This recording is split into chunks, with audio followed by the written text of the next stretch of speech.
Bueno, buenos días a todos. Después de esta fantástica presentación del profesor Bonafé en plan high level, vamos a bajar un poco unos niveles en el sentido de que voy a presentar un caso de una oclusión distal, un caso muy reciente, de la semana pasada.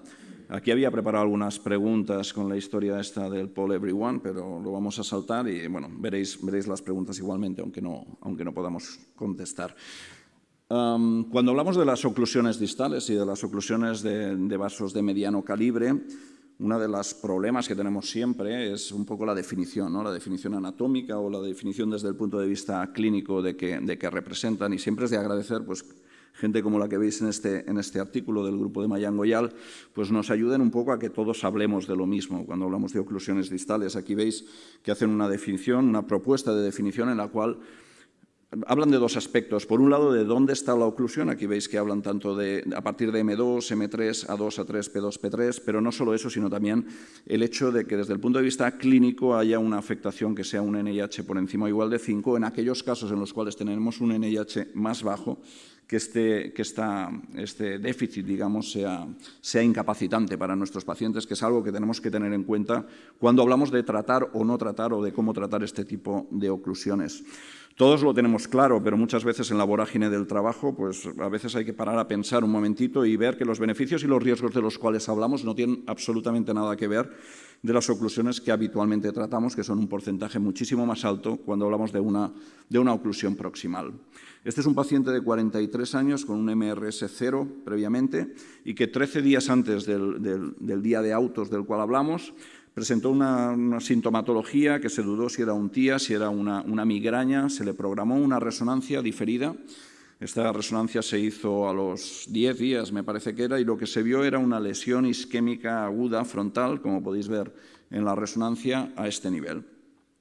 La resonancia se hizo, me parece que un par de días antes de que hiciese la nueva clínica neurológica, que consistió en una serie de dificultades a la hora de hablar con un NIH 7 en este paciente de 43 años y que lo que tenía era una afasia motora. Este es el escáner basal que se le hizo, en el cual, bueno, como no sé si se ve el ratón, no se ve el ratón, pero podéis intentar allí. No sé si hay láser. Bueno, podéis ver en la porción más frontal izquierda, es dificultoso, pero se insinúa un poco la zona hipodensa que antes hemos visto, que se reflejaba muy bien en la resonancia. Aquí veis el TAC de Perfu, típico con una oclusión distal, probablemente de la rama posterior de cerebral media izquierda, con un time to peak que estaba afectado, con un volumen que lo teníamos conservado. Aquí veis el Tmax, que era de 55 milímetros por encima de 6, y aquí veis la oclusión en el angioscáner. Bueno, la típica oclusión, que yo creo que la verdad en estos casos el TAC de perfusión siempre ayuda.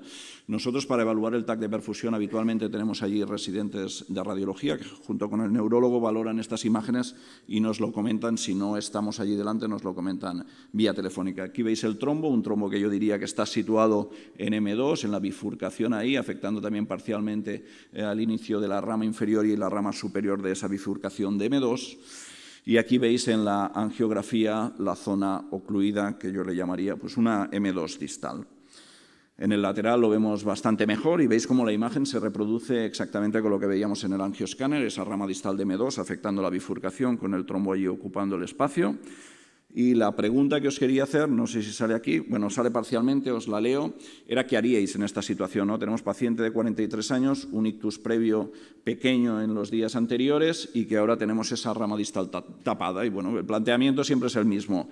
Tratamos esta lesión sin duda alguna. Bueno, esto de sin duda alguna me parece un poco excesivo, pero la tratamos sí o sí porque es un área elocuente y es una lesión accesible, ¿no? Cuando hablamos de lesiones distales hay que tener en cuenta muchas cosas, todos lo sabemos, no solo es la distancia a la que la tenemos, sino los bucles que tenemos, el calibre que tiene esa arteria.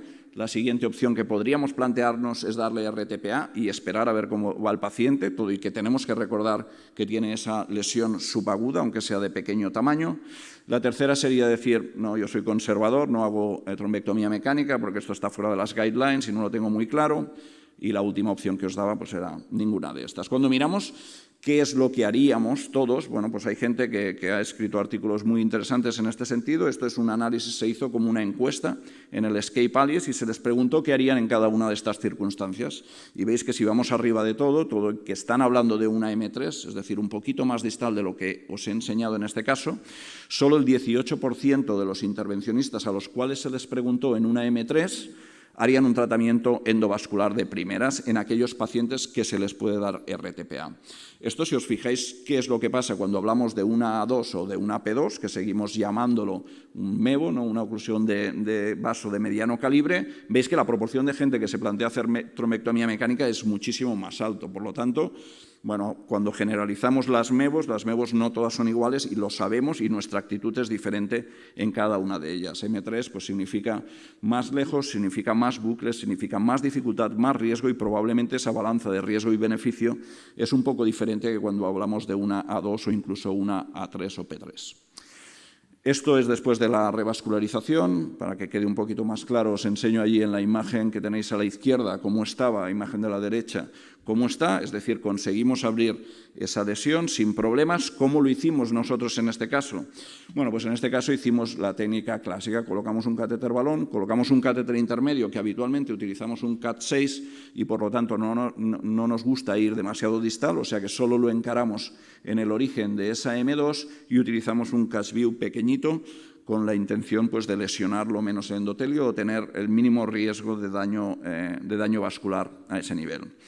Aquí lo veis en lateral, y en lateral lo que vemos ahora es que aparte de que hemos abierto esa rama proximal, es que no sé por qué no me deja enseñar el ratón, lo que vemos es que hay una oclusión muchísimo más distal. Os he enseñado en la imagen de la izquierda, veis una imagen más precoz, en la imagen de la derecha un poquito más tardía y aquí estaríamos hablando claramente de una oclusión de M3. Ahí os lo tengo un poquito más marcado, hemos abierto más proximal, pero se ha fragmentado el trombo y se ha ido más distal. Bueno, y ahora lo típico, ¿no? Tenemos al paciente encima de la mesa, el paciente no ha mejorado, ¿qué hacemos? No hacemos trombectomía mecánica porque está demasiado lejos y decidimos que hemos acabado y vamos a esperar cómo va el paciente. Vamos a abrir esa lesión porque, bueno, a pesar de que le llamemos M3 o como le queramos definir, creemos que podemos llegar con un margen de seguridad bastante bueno. La tercera opción sería decir, bueno, esto es demasiado arriesgado para hacer trombectomía mecánica, ya sea con aspiración o con stent retriever, y lo que voy a hacer es infundir RTPA, por ejemplo, a nivel intraarterial, recordando la lesión isquémica que hay, o ninguna de las otras. Y la siguiente pregunta que nos hacemos muchas veces es ¿cómo lo hago, no?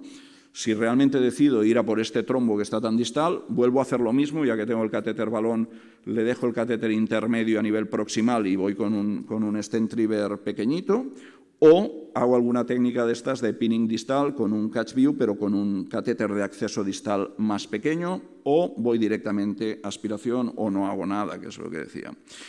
Bueno, pues este es otro de esos artículos que nos enseñan un poco qué es lo que pensamos, ¿no? En vez de estar preguntándoos ahora qué es lo que haríais, bueno, pues esta gente ha preguntado y ha publicado y nos enseña esto. Algo que, bueno, probablemente sabemos o no tanto, pero si os fijáis un poquito en la diapositiva, lo que nos dice es que cuanto más distal vamos en una cerebral media, la gente tiene menos tendencia a hacer lo que es la técnica combinada y vamos más con stent retriever solo. Esto cambia cuando hablamos de vasos con menos elongaciones, con menos bucles, como podría ser A3, P2 o P3, en el cual el porcentaje de gente que iría con una técnica combinada es muchísimo más alto. Por lo tanto, no sé muy bien qué haríais vosotros en esa M3, no sé si la tocaríais, no sé si haríais stent retriever, aspiración o técnica combinada, pero nosotros en este caso lo que hicimos fue hacer la técnica clásica de catéter balón, no pusimos catéter intermedio para no limitarnos a nivel de longitudes con el material que ya teníamos abierto y volvimos a ir con un catch mini, en este caso de 20 milímetros, para intentar sacar este trombo. ¿Por qué un catch mini de estos? Bueno, porque afortunadamente en los últimos años lo que hemos visto es que tenemos dispositivos que se adaptan muy bien a estas lesiones distales, que son poco traumáticos. Hay un artículo aquí publicado por nuestros compañeros de Santiago y de Asturias, en el cual bueno, nos explican su experiencia con el CatchView Mini aquí en ramas distales de M2, con un buen resultado. A la derecha, a la derecha de la diapositiva veis también otra publicación hablando del CatchView Mini. Lo que quiero decir es que tenemos a día de hoy pues, diferentes dispositivos que nos permiten ir con un margen de seguridad bueno. Ahí veis el microcateterismo, como fue relativamente sencillo, aunque veis que la posición del microcatéter es muy distal. Aquí fijaros en la proyección AP donde está la punta del microcatéter. Aquí hay un pequeño vídeo que, bueno, sí funciona perfecto, simplemente para ver cómo la progresión, en este caso del stent trigger, fue muy fácil, no nos movió el microcatéter. Es el típico caso que yo creo que habría que hacerlo siempre con anestesia general. Me parece que cuando hablamos de un vaso de 1 milímetro, hacer esto con el paciente moviéndose pues es realmente mucho más arriesgado para el paciente. En este caso específico no se hizo con anestesia general, pero como podéis ver, el paciente se comportó o se estaba comportando durante todo el procedimiento de una forma muy tranquila, con lo cual, a pesar de que teníamos el anestesista, procedimos sin anestesia general. Y aquí veis cómo nos fue la cosa. Ahí veis en la imagen de la izquierda cómo estaba el vaso, el trozo que teníamos con alteración de la perfusión, y aquí en la imagen de la derecha cómo realmente conseguimos abrir ese vaso sin problema. Aquí está el trombo, lo que más nos gusta ver siempre después de la trombectomía mecánica. Y este es el control final. En el control final veis que sí, que hemos abierto todo ese vaso que teníamos al principio con una M2 distal ocluida, luego con una M3, y a pesar de eso pues tenemos el área central, no os puedo enseñar nuevamente con el ratón, pero veis el área central como hay un poco de déficit de perfusión ahí, tenemos alguna rama que no acaba de circular bien, pero que a mi modo de entender, era una rama excesivamente distal como para practicar cualquier tipo de acceso endovascular e intentar abrirlo. Y aquí es cuando nos planteamos, ¿qué hacemos? Hacemos el choice, ¿no? El choice supongo que sabéis todos de qué va, pero en resumen lo que hicimos durante el choice fue randomizar pacientes en los cuales les hacíamos una trombectomía mecánica y conseguíamos una revascularización de al menos un TICI-2B, y en este caso se randomizaba ya fuese a placebo o a RTPA, y lo que vimos fueron unos números realmente espectaculares y bastante sorprendentes que esperamos que se puedan confirmar en un futuro choice 2 que vamos a hacer, pero veis que la diferencia a nivel del clinical outcome, que en el fondo es lo que más nos interesa, más allá de que mejorase el aspecto angiográfico tras la medicación, era que pasábamos de un 40 a un 59% de good clinical outcome. Por lo tanto, ahí paramos, hablamos con el neurólogo que estaba delante y le dijimos, ¿qué hacemos aquí? ¿Le hacemos un choice? Y me hizo bastante gracia cuando el neurólogo que estaba al lado llamó al jefe de neurología, empezaron a discutir que sí, que si no. Teníamos todo preparado y me dijo, no, vamos a parar aquí, no queremos arriesgarnos porque, claro, ahora vamos a empezar el Choice 2 y si esto va mal, no sé qué, y es cuando a veces me hace un poco de gracia el decir no nos queremos arriesgar. O sea, yo creo que nosotros, desde el punto de vista de trombectomía mecánica, ya nos habíamos arriesgado por el beneficio del paciente, y a veces, pues otros de los compañeros del equipo, esto del arriesgarse no acabamos de entender qué quiere decir, ¿no? Yo creo que fue un procedimiento, el proximal, sin duda alguna lo teníamos que hacer, yo creo que lo teníamos que hacer con esa lesión elocuente o esa isquemia elocuente. El procedimiento distal es más discutible, yo creo que en el último caso ya con la imagen que os he enseñado no había mucho más que hacer y no sé si el RTPA le habría ayudado o no. Pero este es el resultado final, una lesión izquierda isquémica en la resonancia de control, pero afortunadamente a los 5 días el paciente tenía un NIH1. La cuestión es, yo creo que todas estas lesiones han sido difíciles de visualizar y son difíciles de visualizar. Afortunadamente con el nuevo software, o con nuevos softwares nos puede ayudar, especialmente si hay gente menos formada allí delante del escáner. Creo que el TAC de perfusión, que para seleccionar pacientes hemos llegado a la conclusión de que es muy dudoso que nos ayude, digamos, en la mayoría de los casos, pero sí que nos ayuda a detectar este tipo de oclusiones distales. Recordar lo que sabemos, que las recomendaciones de las guidelines se limitan a día de hoy cuando son 1A en las oclusiones proximales.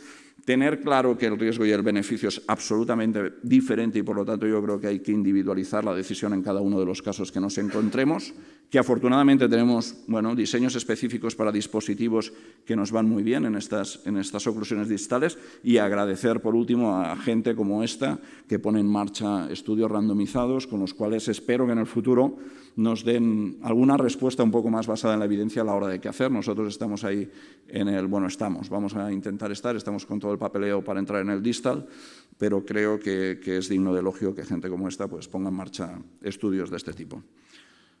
Y esto es todo. Gracias.